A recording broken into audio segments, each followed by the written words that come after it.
बिस्मिल्लाहिर्रहमानिर्रहीम। अस्सलाम वालेकुम स्टूडेंट, कैसे हैं सब? ठीक। अच्छा बेटा, आज हमने ना चैप्टर 18 का आखिरी आर्टिकल करने जा रहे हैं कि operation amplifier as a comparator. इन स्मार्ट सिलेबस में हमारे जो टॉपिक थे ना, उनका ये आज आखिरी आर्टिकल है। Operation amplifier as comparator. कल हमने पढ़ा था operation amplifier as inverting and non inverting. Inverting था जब हम नेगेटिव पे इनपुट अप्लाई करते थे, और नॉन इन्वर्टिंग था जब हम पॉजिटिव पे इनपुट अप्लाई करते थे। आज हम कंपैरेटर देखते हैं, यानी कंपैरिजन बिटवीन दो सिग्नल के। तो देखें बेटा कैसे हम देखेंगे, इसका सर्किट डायग्राम ज़रा समझ लें। ये हमारे पास एम्पलीफायर है, ठीक है। हम क्या करेंगे, इसके इन्वर्टिंग पे नॉन इन्वर्टिंग पॉजिटिव टर्मिनल पे हम ये एक वोल्टेज अप्लाई करें। हम इसको फिक्स वोल्टेज भी कहते हैं। ये पॉजिटिव टर्मिनल है और ये नेगेटिव, इसको हमने ग्राउंड किया हुआ है, ठीक है। अच्छा, इधर हम एक सर्किट लगाते हैं ये वाला। ये हमारे पास बैटरी, यूँ समझें कि अभी VCC या कुछ भी है।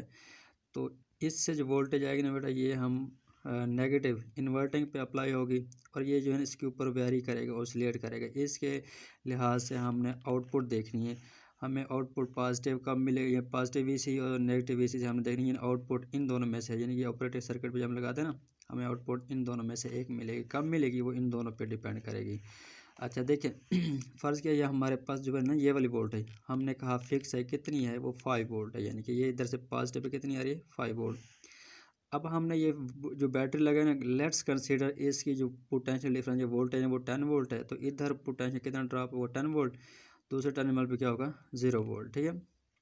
तो अब हम इन दोनों इनपुट को देखते हैं कैसे कि इफ़ अगर पॉजिटिव वोल्टेज ज़्यादा होगी नेगेटिव से, यानी कि ये वाली है पॉजिटिव वोल्टेज, ये है नेगेटिव, मतलब ये है 5 वोल्ट, और जब ये स्लाइडिंग कॉन्टैक्ट सी पे है इधर है तो 0 वोल्ट है। नेगेटिव कम होगी, पॉजिटिव क्या है ज़्यादा, तो फिर हमें बेटा आउटपुट क्या मिलेगी, पॉजिटिव मिलेगी, पॉजिटिव VCC। अगर पॉजिटिव क्या हो जाएगा, इनपुट कम हो जाएगा नेगेटिव से, यानी कि ये वाली जो है ना ये कम हो जाए, ये 5 है, यानी इधर से स्लाइड करना मूव करता है, यानी इधर तक चला जाए, लेट्स कंसीडर इधर तक चला जाता है। ये इधर जो है ना V नेगेटिव पे, वो हम कहते हैं लेट्स 7 वोल्ट है। अब 7 की से इस 5 से क्या होगी ज़्यादा, तो मतलब क्या नेगेटिव हो गई ज़्यादा, पॉजिटिव क्या हो गई है कम। तो फिर हम जब पॉजिटिव कम हो जाए नेगेटिव ज़्यादा हो जाए, अब नेगेटिव इधर ज़्यादा है, हमें जो आउटपुट मिलेगी ना वो नेगेटिव VCC मिलेगी, ठीक है। समझ आ गई? दोबारा देखिए बेटा, जब पॉजिटिव वोल्टेज ज़्यादा होगी हमें आउटपुट पॉजिटिव मिलेगी, जब नेगेटिव वोल्टेज ज़्यादा होगी तो हमें आउटपुट नेगेटिव VCC मिलती है। इनके मैं दोबारा कंस्ट्रक्शन बता दूं कि हमने ये पॉजिटिव पे नॉन इन्वर्टिंग पे जो वोल्टेज अप्लाई की, इसको हम फिक्स्ड वोल्टेज भी कहते हैं। लेट्स कंसीडर ये 5 वोल्ट है, इधर हमने अप्लाई किया ये वेरिएबल रेजिस्टेंस, इसके लिहाज से जो C पे वोल्टेज चेंज होगी। कंसीडर ये हम जो बैटरी लगा रहे हैं 10 वोल्ट की है, इधर पोटेंशियल 10 वोल्ट ड्रॉप होगा, इधर 0 होगा। अब स्लाइड कंडक्ट इसके ऊपर ऑसिलेट कर, जिसके लिहाज से हमें आउटपुट वेरिएबल मिलेगी। हम कहते हैं पहले C है 0 पे, इधर 0 वोल्टेज मिल गई, इधर से 5 मिले, तो मतलब पॉजिटिव क्या है ज़्यादा है, नेगेटिव कम है, तो हमें आउटपुट क्या मिलेगी पॉजिटिव मिलेगी। जब ये फर्ज के ऊपर मूव करते हैं ना, इधर तक आ जाते, तो यानी इधर यूँ समझे कि V जो नेगेटिव पे जा रही है ना, कि इधर पहुँचेगी वो 7 वोल्ट जा रही, लेकिन इधर से कितनी जा रही थी 5, तो मतलब नेगेटिव क्या होगी ज़्यादा। जब नेगेटिव ज़्यादा होगी पॉजिटिव कम हो जाए, तो फिर हमें आउटपुट क्या मिलेगी नेगेटिव मिलती है। ये याद रखना, आगे हम अभी आर्टिकल करते हैं कंपैरेटर एज नाइट स्विच, तो उनमें हमने ये यूज़ करना है। कैसे यूज़ करेंगे, हमारा नाइट स्विच ऑन होगा ना, जब आउटपुट पॉजिटिव आ रही होगी ना, पॉजिटिव VCC, तो उस वक्त स्विच क्या हो जाएगा ऑन हो जाएगा। चलें अगले जो हम comparator as night switch use करें ना, उसमें एक पोटेंशियल डिवाइडर यूज़ करेंगे। पोटेंशियल डिवाइडर देखें बेटा, जब भी हम पोटेंशियल डिवाइड करते हैं ना, रेजिस्टेंस लगा देते होते हैं सीरीज़ में, क्योंकि आपने पैरेलल कॉम्बिनेशन में पढ़ा हुआ है, और सीरीज़ भी पैरेलल कॉम्बिनेशन में वोल्टेज सेम होती है, पोटेंशियल सेम होती है, करंट डिवाइड होता है। जबकि सीरीज़ में जब लगाते हैं तो वोल्टेज डिवाइड हो जाती है। लेट्स सपोज हम इधर से जो वोल्टेज अप्लाई करें ना, वो डिवाइड हो रही है V1 और V2 में। अब इन दोनों की टोटल रेजिस्टेंस क्या होगी R1 प्लस R2। अगर हम V टोटल जो इधर से अप्लाई करें वो लेना चाहे, तो V इज इक्वल क्या होता है IR होता है, तो VT है टोटल है, तो फिर R के साथ भी क्या आ जाएगा टोटल आ जाएगा। I के साथ मैंने टोटल नहीं लगाया, इसकी वजह ये है बेटा कि सीरीज सर्किट में करंट क्या होता है सेम होता है, करंट क्या होता है सेम होता है, ठीक है। अगर इधर से मैं I लेना चाहूँ, RT इसके बटन में चला, यानी VT ओवर आर टी किसके बराबर था, R1 प्लस R2। तो हम वी टी जो बेटा ये VCC थी, टोटल वोल्टेज वो VCC आ गई, बटे में क्या आ गया R1 प्लस R2। याद रखिए कि ये हमारे पास करंट आ गया। कैसे आया, दोबारा देखें, इस सर्किट की टोटल रेजिस्टेंस जो है R1 प्लस R2, हमें आई मालूम करना है। टोटल वोल्टेज इधर से अप्लाई करो ना, V is equal I R होता है। अगर हम ये टोटल वोल्टेज ले रहे हैं तो फिर रेजिस्टेंस भी क्या आ जाएगा, टोटल आ जाएगा। मैं आई लेता हूँ, आर टी इधर जाके डिवाइड हो जाएगा, वी टी बेटा वो VCC है, आर टी अभी हमने लिया था दोनों का सम में, ये आई आ गया। चलें, अब ये जो वोल्टेज VCC डिवाइड हो रही V1 और V2 में, V1 लेते, V1 इज इक्वल है IR1। आई की वैल्यू अभी हमने फाइंड की VCC over R1 plus R2, तो इधर पुट करें, क्या है VCC over R1 plus R2। अब इसकी जगह चेंज कर दें, R1 over R1 plus R2, VCC इधर आए, ये V1 आ गया। अब हम मालूम करते हैं V2 का। V2 के लिहाज से बेटा यही इधर, अगर V1 मालूम करते तो R1 आ गया था, अब इधर क्या आ जाएगा R2 और प्लस R1 और R2, ये VCC आ जाएगा। क्योंकि ये हम जो V2 फाइंड करें ना, V2 आएगा IR2, ठीक है ना। आई की वैल्यू हम ये वाली पुट करेंगे R2, VC और IC की वैल्यू जगह चेंज करो तो हमारे पास ये वाली फॉर्म आ जाती है, ये I2 है।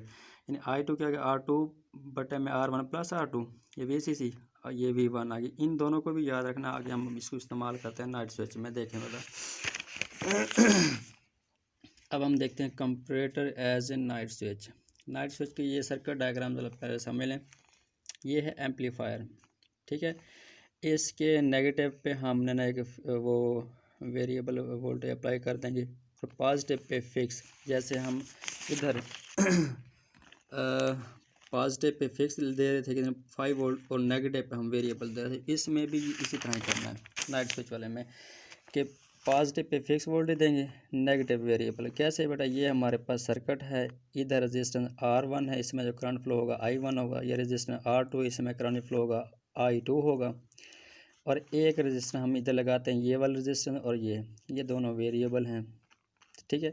ये R3 और इसको हम LDR कहते हैं। ये LDR लाइट डिपेंडेंट रेजिस्टर होता है, इसी की बिना पे हमें स्विच जो है ना आगे वो ऑन या ऑफ होगा। ये नाइट स्विच यानी कि जो शहरों में ना गलियों में लाइट लगी होती हैं, अक्सर वो ना ऑटोमेटिक होती हैं, डे टाइम बंद हो जाती हैं, रात के टाइम ऑन हो जाते हैं, वो यही सर्किट उनका अंदर लगा होता है। ये रिले है बेटा, इस रिले से हम आगे आउटपुट लेंगे। अब कैसे, ये जो रेजिस्टेंस इधर जो वोल्टेज ड्रॉप होगी ना बेटा, अभी मैंने वोल्टेज डिवाइड पढ़ाया था, ये R2 है, R2 और बटन में आ जाएगा R1 R2 इंटू VCC, ठीक है। अब इधर आ जाते हैं, ये जो R3 है, इसके लिहाज से हमें आउटपुट वो वोल्टेज अप्लाई हो रही है नेगेटिव पे, ये वाली वोल्टेज नेगेटिव पे अप्लाई हो रही है, ये वाली पॉजिटिव पे हो रही है, ठीक है। V प्राइम, अभी R3 और LDR है ना, तो ये बराबर है R3 और बटे में ये वाली रेजिस्टेंस। यानी कि देखो, याद रखना बेटा, अब हम वोल्टेज जो डिवाइड पढ़ रहे हैं वो सीरीज़ में होता है, इन दोनों की रेजिस्टेंस इस्तेमाल करें। जब ये V प्राइम तो ये दोनों रेजिस्टेंस इस्तेमाल करें, यानी R3 और बटे में RL plus R3 into VCC, ये दोनों आ गए। अब ये देखें, V R is equal to R2 over R1 plus R2 VCC, ये फिक्स्ड है, मैंने अभी बताया था। पॉजिटिव पे हम क्या दे रहे हैं, फिक्स। अब LDR, ये लाइट डिपेंड रेजिस्टेंस, ये वेरिएबल है। जब इस पे लाइट पड़ेगी बेटा रेजिस्टेंस कम हो जाएगी, इधर मैंने लिखा भी है, ये रेजिस्टेंस L है, ये इन्वर्सली है टेम्परेचर, ये टेम्परेचर इंक्रीज करेगा, ये लो हो जाएगी। ये कब होगा, जब रात के वक्त टेम्परेचर बढ़ेगा ना, रात को टेम्परेचर कम होता है, रेजिस्टेंस बढ़ जाती है। जब रेजिस्टेंस बढ़ेगी बेटा, ये नेगेटिव पे इनपुट नहीं मिलेगी, किधर मिलेगी, रात के बाद क्या होता है, इस पर रेजिस्टेंस बढ़ जाती है, नेगेटिव इनपुट नहीं मिलेगी, सिर्फ कौन सी मिल जाएगी, पॉजिटिव। क्योंकि ये तो फिक्स है, फ़र्ज़ करें वही जैसे पीछे हम सर्किट में देखा ना, ये 5 वोल्ट ही आ रही है, फिक्स 5 स्टेप है। ये जो है इधर से इसके अक्रॉस ड्रॉप और वो है 10 वोल्ट, लेट्स कंसीडर। लेकिन इस पे डिपेंड करता है, अगर रेजिस्टेंस हाई है तो 10 जो है ना 0 भी हो सकती है इधर, ठीक है। अगर रेजिस्टेंस लो है तो ये 10 भी हो सकती है। तो मतलब इस पर डिपेंड करता है। जब रेजिस्टेंस हाई होगी कब होगी, जब रात के बाद लाइट नहीं पड़ रही होगी, तो फिर ये पॉजिटिव इनपुट मिलेगी, तो हमें आउटपुट क्या मिलेगी, पॉजिटिव। तो बल्ब क्या होगा, ऑन। डे टाइम जब सूरज की रोशनी पड़ेगी इस पर, रेजिस्टेंस हो जाएगी कम होगी तो वोल्टेज ज़्यादा पास करेगी, यानी इधर आगे 10 वोल्ट, ये तो पहले ही 5 थी। जब 10 ज़्यादा होगी तो नेगेटिव इनपुट ज़्यादा होगी, तो आउटपुट हमें नेगेटिव मिलेगी, तो बल्ब क्या हो जाएगा, ऑफ हो जाएगा। अब वही बात कि जब बेटा देखें, जब टेम्परेचर इंक्रीज करेगा दिन के बाद, रेजिस्टेंस क्या हो जाती है, लो हो जाती है। ये देखें रात के वक्त हम देखते हैं कि अच्छा एक और बात कि जो फिक्स वोल्टेज है ना वी आर, ये पॉजिटिव पे हमने अप्लाई किया हुआ है, और ये वी प्राइम जो है ना ये वाली, ये हमने नेगेटिव पे अप्लाई किया ये वाला। हम अब टाइम टेम्परेचर वोल्टेज आउटपुट देखते हैं दिन के वक्त। हाँ, अपना दिन जब होता है ना, टेम्परेचर क्या होता है हाई, बल्ब क्या होगा ऑफ। कैसे कि जो रेजिस्टेंस है ना एल डी आर की, वो इन्वर्सली होती है टेम्परेचर के। दिन के वक्त टेम्परेचर होगा हाई तो रेजिस्टेंस क्या हो जाएगी लो। जब रेजिस्टेंस लो हो जाएगी ना तो बेटा नेगेटिव इनपुट बढ़ जाएगी। नेगेटिव इनपुट क्या हो जाएगी बढ़ जाएगी किससे पॉजिटिव इनपुट से। तो फिर हमें आउटपुट क्या मिलेगी नेगेटिव मिलेगी। जब नेगेटिव मिलेगी तो बल्ब क्या होगा ऑफ होगा। अब हम नाइट टाइम आ जाते हैं रात के बाद। रात के बाद बेटा टेम्परेचर हो गया लो तो एल डी आर की रेजिस्टेंस क्या हो जाएगी बढ़ जाएगी। जब एल डी आर रेजिस्टेंस बढ़ जाएगी नेगेटिव वोल्टेज कम हो गई पॉजिटिव हो जाएगी ज़्यादा, तो फिर हमें आउटपुट क्या मिलेगी पॉजिटिव मिलेगी, तो बल्ब क्या हो जाएगा ऑन हो जाएगा। ये था comparator as a night switch. अब हम कुछ न्यूमेरिकल कर लेते हैं इस चैप्टर के। न्यूमेरिकल देखिए बेटा पहला 18.1 है, इसकी उसने स्टेटमेंट में कहा है the current flowing into a base of transistor 100 micro ampere, यानी कि बेस में से जो करंट फ्लो हो रहा है ना बेस करंट ट्रांजिस्टर वो 100 माइक्रो एम्पेयर है। अगर हम माइक्रो खत्म कर 10⁻6 एम्पेयर आ जाता है। फिर आगे कहता है find the collector current, ammeter current and ratio of the collector to ammeter current. हमने ये तीन चीज़ें फाइंड करनी है, जबकि उसने गेन दे दी कितनी 100। तो बेटा देखें हमने बीटा गेन पढ़ा था आई सी ओवर आई बी। हमें अब क्या मालूम करना है आई सी, तो आई बी इधर जाके मल्टीप्लाई होगा बीटा आई बी, ये है बीटा की वैल्यू, ये आई बी के मल्टीप्लाई के हमारे पास 10 मिली एम्पेयर आ गया आई सी करंट। चलें अब दूसरा हमने फाइंड करना है आई ई। मीटर करंट बराबर होता है आई बी और कलेक्टर करंट और बेस करंट के। आई बी की वैल्यू अभी हमने उसने दी हुई है 100 माइक्रो, आई सी का भी हमने फाइंड की, इसको मल्टीप्लाई करो तो बेटा ये आई ई आ गया। अब हम रेशियो फाइंड करते हैं कि इसकी आई सी और आई की। आई सी और आई सी की वैल्यू ये मालूम कि हमने 10 मिली ख़त्म किया तो 10 की पावर -3 आ जाएगा, बट में आई ई हमने ये मालूम किया पुट किया, ये 10 की पावर 3 से 10 की पावर 3 कट गया, 10 को हम डिवाइड 10.1 से तो फिर हमारे पास 0.99 आ जाएगा। इसका यूनिट नहीं है क्योंकि करंट दोनों है करंट हैं, इनके यूनिट क्या हो जाएंगे कैंसिल, तो हमारे पास रेशियो क्या आती है 0.99। ये था हमारे पास न्यूमेरिकल 1। अब जो हमारे सिलेबस में न्यूमेरिकल नंबर 4 है, न्यूमेरिकल 4 में देखें कहते हैं कैलकुलेट द आउटपुट वोल्टेज और ऑपरेशन एम्पलीफायर इधर दिखाया गया। इसकी इधर से जो हमें आउटपुट वोल्टेज मिलेगी ना वो हमने मालूम करने। इसमें है क्या कि इस टर्मिनल के साथ जो इनपुट है ये 5 वोल्ट भी और -2 वोल्ट भी, जबकि ये वाली इनपुट क्या है ग्राउंड है। इसकी रेजिस्टेंस है 10 किलो ओम, इसकी रेजिस्टेंस 4 किलो ओम, जबकि जो आउटपुट रेजिस्टेंस है इसकी रेजिस्टेंस है 20 किलो ओम। हमें आउटपुट फाइंड करनी है। हम ये R1 रेजिस्टेंस ले लेते हैं, किलो ख़त्म के टाइम पर 3 ओम आ गया। ये रेजिस्टेंस R2 ले लेते हैं, किलो ख़त्म के टाइम पर 3 आ गया। ये रेजिस्टेंस R3 आ गया हमारे पास। वोल्टेज हम 1 ले लेते हैं 5 वोल्ट, और ये वाली जो -2 है ये भी 2 आ गया। हमने आउटपुट वोल्टेज फाइंड करनी है। तो आगे देखें हम करेंगे क्या, तीनों रजिस्टर में पास होने वाला करंट मालूम कर लेंगे। R1 रजिस्टर में जो करंट फ्लो होगा I1 वो क्या होगा बेटा V1 - 0। कैसे कि इस सर्किट डायग्राम देखें ना, ये इंटरनली कनेक्ट होते हैं। अगर ये ग्राउंड है तो ये 0 वोल्ट होगा, तो ये भी क्या हो जाएगा 0 वोल्ट होगा। अब ये वोल्टेज 5 करंट 1 जो है ना इनके दरमियान फ्लो हो रहा है, इधर 5 वोल्ट इधर क्या है 0, तो इनके दरमियान रजिस्टेंस क्या है ये 1 है, तो हम इसी के लिहाज से करंट फाइंड करेंगे। फिर जब दूसरे I2 फाइंड करेंगे वो ये वोल्ट है -2 है, इधर क्या है 0, इसके लिहाज से करंट फाइंड करेंगे। तीसरी वोल्ट है ये 0 से, और ये आउटपुट के लिहाज से। तो देखें हम अभी फाइंड करते हैं। I1 आगे V1 - 0, V1 था 5 - 0, R1 रजिस्टेंस जो है ना हम इसको डिवाइड किया, हमारे पास ये करंट आ गया, ये I1 की वैल्यू आ गई।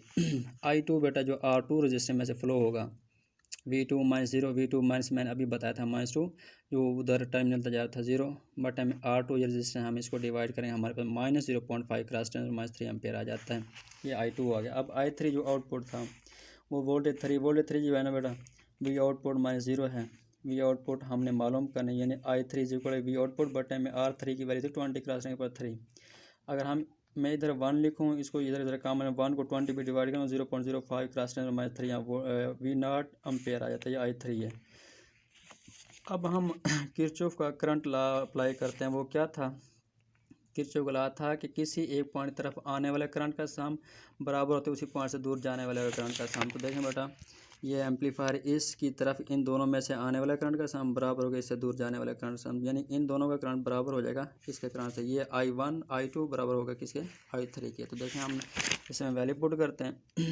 I1 की वैल्यू आएगी 0.5 × 3 प्लस I2 था -0.5 × 3 इज इक्वल I3 है अभी मालूम क्या 0.05 × 10⁻³ V0। अब बेटा ये माइनस की है, पूरी वैल्यू इस प्लस वाले से कट जाए, क्या आ जाएगा 0। अब ये वाली वैल्यू अगर आप इसको 0 पे डिवाइड करते हो 0, यानी आउटपुट क्या आ जाएगी 0 आ जाएगी। ठीक है, अब न्यूमेरिकल नंबर 5 देखें, उसमें कहता ये है कि calculate the gain of the non inverting amplifier. Non inverting amplifier होता है ये वाला, हम पॉजिटिव पे इनपुट अप्लाई करेंगे, इसके लिहाज से हमने वो गेन फाइंड करनी है। तो बेटा देखें इसके ना इन्वर्टिंग पे हमने रजिस्टेंस लगाई है R1 10 किलो ओम है, और इससे जो आउटपुट की में रजिस्टेंस वो 40 किलो ओम है, या R2 आ गया। गेन हमने फाइंड करनी है बेटा, इन्वर्टिंग गेन हमने अभी जो टॉपिक किया था उसके फाइंड किया, G = 1 + R2 और R1 है, ये 1 + R2 की वैल्यू ये R1 की, इसको हम डिवाइड करेंगे, ये 4 आ जाता है, 1 + 4 क्या आ जाएगा 5। तो गेन हमारे पास क्या आ जाती 5 आ जाती। ये थे हमारे न्यूमेरिकल। कल इंशाल्लाह इसी चैप्टर के हम एक्सरसाइज की शॉर्ट क्वेश्चन करेंगे, और साथ ही हम चैप्टर नंबर 19 स्टार्ट करेंगे। ओके बेटा, खुदा हाफिज़।